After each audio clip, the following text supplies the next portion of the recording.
मैं दीप्ति मिश्रा और ये मेरे पति अनीस हैं। हम दोनों ने 1 साल पहले ही रजिस्टर्ड मैरिज कर लिया है और अब हम एक दूसरे के साथ ही रहना चाहते हैं।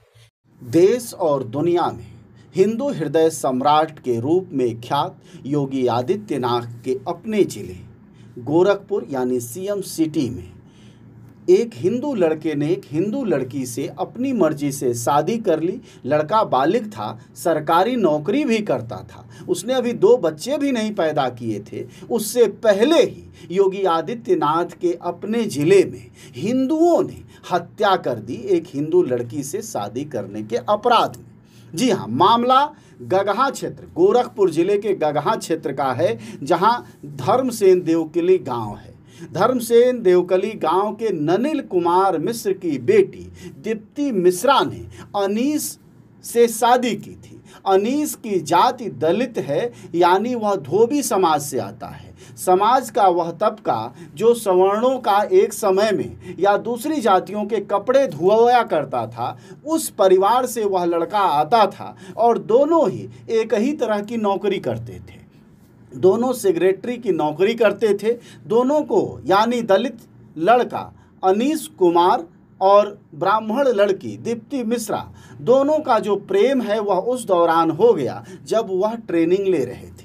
वह सरकार की निगाह में, परिवार की निगाह में और समाज की निगाह में एक सफल युवक युवती थे। वह आदर्श से समाज के, जिन्होंने पढ़ाई लिखाई करने के बाद शादी कर ली, वह भी बिना दहेज के। लेकिन अंकुश था, गड़बड़ था। वह क्या था? वह जवाब हिंदू हृदय सम्राट नहीं दे पाते हैं, न ही उनका संगठन आरएसएस दे पाता है कि अगर भारत के सारे हिंदू एक हैं, भारत में जातिवाद का खात्मा हो चुका है और सब अमीरी गरीबी मिट ही रही है, ऐसे में यह जाति के लफड़े से शादी का अगर क्या लेना देना है? आखिर दीप्ति और अनीस की क्या गलती थी? एक नहीं, कई वीडियो इस जोड़े ने बनाए। वह जानता था, वह एडीजी से, एसएसपी से, सबसे आग्रह किया, योगी की हर पुलिस से किया, और वह आज से नहीं कर रहा था जिसकी यह लाश इस दरवाजे पर पड़ी है, जिसकी पत्नी इस समय अर्ध विक्षिप्त सी रिएक्ट कर रही है। वह आज का सिलसिला नहीं है कि आज हत्या कर दी गई और इस जोड़े ने शिकायत नहीं की थी, बल्कि अनीस और दीप्ति ने तमाम वीडियो बनाए और राज्य के सभी बड़े पुलिस अधिकारियों से अपील की कि हमारे घर वाले मार सकते हैं, हमारी हत्या हो सकती है,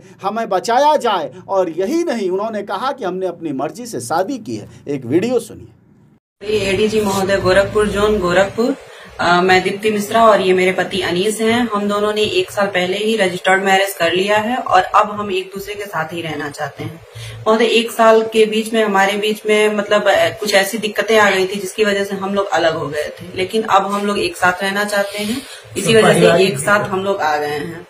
महोदय, इसी वजह से मेरे पति के ऊपर एक झूठा आरोप लगाया जा रहा है कि उन्होंने मेरा अपहरण किया है, और मेरे ससुराल पक्ष वालों पे भी यही आरोप लगाया जा रहा है कि उनके द्वारा मेरा अपहरण करवाया गया है और मुझसे ये सारी चीजें प्रेशर में करवाई जा रही हैं, बुलवाई जा रही हैं। महोदय, ऐसा कुछ भी नहीं है। मेरे पति और मेरे ससुराल पक्ष के सभी लोग बिल्कुल निर्दोष हैं। उन्होंने इसमें ना तो उनकी किसी प्रकार की कोई सहभागिता है और ना ही उनका कोई दोष है, लेकिन फिर भी महोदय, उनको कल रात से ही मेरे ससुराल पक्ष वालों को उठा करके गगहा थाने पे बिठाया गया है, जिनको अभी तक वहां से रिलीज नहीं किया गया है। महोदय, इस प्रकरण पे मेरी सुबह ही मेरी टेलीफोनिक वार्ता एसएसपी महोदय गोरखपुर से और एसओ महोदय गगहा से हुई है। मैंने उन्हें सारी चीजों की जानकारी पूरी तरीके से दी है और उनसे ये आग्रह भी किया है कि महोदय, मेरे ससुराल पक्ष वालों को तुरंत ही थाने से रिलीज कर दिया जाए। फिर भी महोदय, अभी तक कोई कार्रवाई नहीं हुई है और मेरे ससुराल पक्ष वालों को अभी भी थाने पर बिठा करके अभी तक प्रताड़ित किया जा रहा है और एक मेरे पति पे और ससुराल पक्ष वालों पे एक झूठा अपहरण केस लगाया जा रहा है। महोदय, ऐसा कुछ भी नहीं है। मैं अपने पति के साथ अपनी मर्जी से आई हूँ और अपने पति के ही साथ रहना चाहती हूँ। वीडियो में बहुत साफ है, पढ़ी लिखी लड़की है। जी हाँ, यहाँ लोगों के दहेज की शादियां करने में पैर के चप्पल क्या, सिर का बाल झड़ जाता है। जवानी लुढ़क के बुढ़ापे में तब्दील हो जाती है बापों की। लेकिन इस और लड़का और लड़की ने अपनी मर्जी से शादी की, विवेकपूर्ण शादी थी। लेकिन जातिवादी नरसंहारियों को ब्राह्मण जी ठसक है, उस ठसक से भरे उनके परिवार वालों को यह बात बर्दाश्त नहीं थी कि ब्राह्मण की लड़की धोबी के बच्चे से शादी कैसे कर लेगी। जी हाँ, यह बात जब मैं बोल रहा हूं तो हम 21वीं सदी के भारत की बात कर रहे हैं, जहां की भारत में कहा जाता है तमाम पढ़े लिखे लोग, खाए अघाए लोग मीटिंगों, बैठकों, स्कूलों, कॉलेजों, विश्वविद्यालयों, सेमिनारों और मंचों से बोलते हैं कि भारत में अब जातिवाद की वैसी समस्या न रही। पता नहीं ये कौन सी समस्या नहीं रही जो एक जोड़े को, जो पढ़ा लिखा जोड़ा है, बिल्कुल समझदार है, कल को वह भारत की समृद्धि में योगदान करता। अगर हम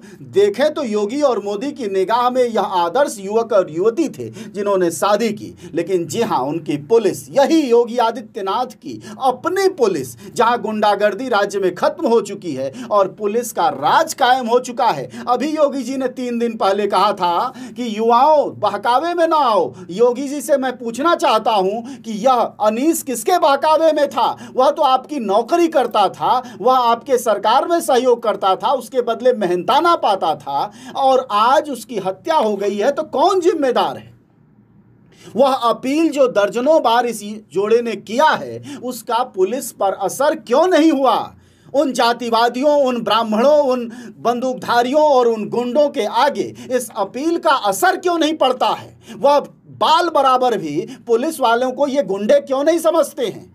जिस आंदोलनकारियों को उठाने के लिए तो योगी आदित्यनाथ की पुलिस के बाजू फड़फड़ाती रहती है। किसान अपने हक को मांगे, मजदूर अपने हक को मांगे, शिक्षक अपने हक को मांगे, उसको उठा के गुंडा एक्ट लगाने से लेकर 50 तरह का वो मुकदमे दर्ज कर देते हैं। लेकिन सवाल यह है कि ये गुंडे, जातिवादी गुंडे योगी आदित्यनाथ की पुलिस से डरते क्यों नहीं हैं? गोला थाने के अंतर्गत गोपालपुर बाजार में एक युवा की चाकू से वार करके हत्या किया गया है। परिवार वालों से मैं बात कर रहा हूँ, उनसे तहरीर लेके तुरंत FIR दर्ज किया जा रहा है और इस पूरा घटना को देखते हुए NSA के तहत कार्रवाई करने की पूरा तैयारी की जा रही है। सर, कौन लोग थे, क्या थे, कुछ पता चला सर?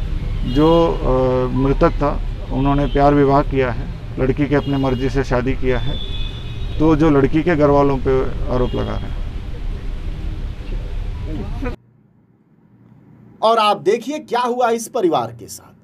खून खौल उठता है भारत की इस व्यवस्था पर कि आखिर कैसा देश पिछले 70 सालों में हमने बनाया है, जहां की जाति देख के शादी होगी, भले लड़की बर्बाद हो जाए, खत्म हो जाए, तमाम बेमेल शादियां होती हैं। रोज भारत में सबसे बड़ी समस्या तलाक की है, मियाँ बीवी के बीच न पटने की है, लड़की ब्याह करके नैहर में पड़ी रहती है। चिंता ये नहीं होती इन जातिवादियों की, लेकिन चिंता ये है कि दूसरी जाति में शादी कर लेती है तो इनके फड़कने लगते हैं।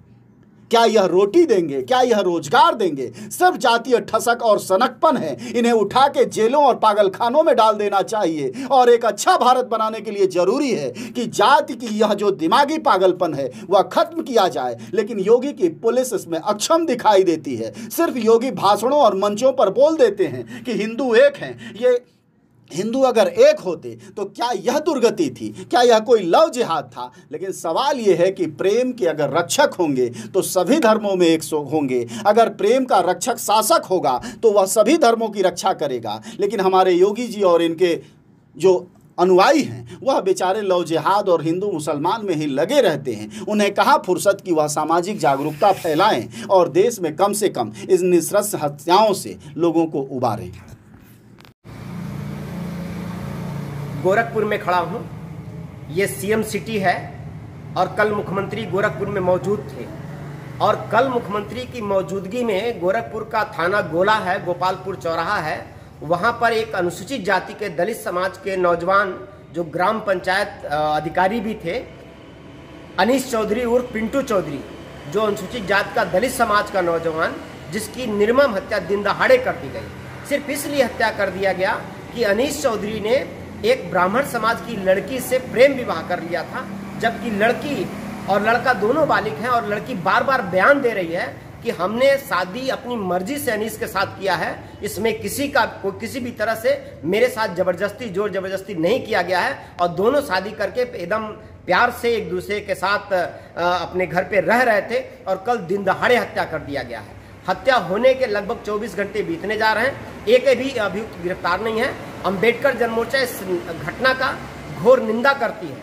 अगर 2 दिन का टाइम दिया जाता है। अगर 2 दिन के अंदर अगर अभियुक्त गिरफ्तार नहीं होंगे, दोषी लोग गिरफ्तार नहीं होंगे, तो अम्बेडकर जन मोर्चा पूर्वी उत्तर प्रदेश ही नहीं बल्कि पूरे उत्तर प्रदेश में एक बड़ा जन आंदोलन खड़ा कर दिया जाएगा।